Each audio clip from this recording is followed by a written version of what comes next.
I think it's fair to say that many of the people involved in this petition and the campaign for an independent inquiry in Rhondda Cymaint, and I'm one of those people, are quite frustrated in the way that this has panned out, because it went to plenary and everyone was delighted that we managed to get as many signatures to get that far.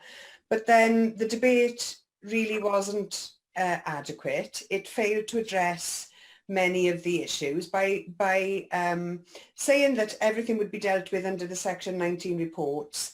As the petitioner has pointed out, there were insufficient answers in terms of whether or not flooding of this scale would be prevented occurring in the future through these reports, whether adequate answers would inform a whole Wales plan and approach to flood prevention. And it'll fail to give an insight into the impact of the floods that have had on both people's physical and mental health in those areas. And of course, we all know about the impact on business.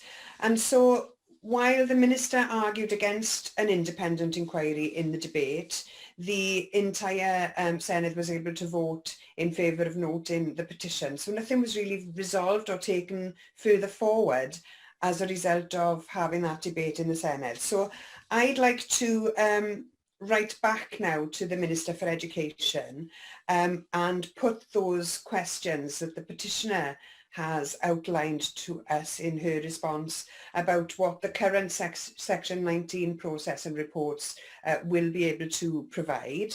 I'd also like to see us write to NRW to seek their response to the petition and the further information received to date and their view on the role and possible role that an independent inquiry could play in all of this. And we will need to await the publication of the Section 19 reports. They should be produced before mid-February, which was when the worst of the flooding happened in Rhondda Cymaint.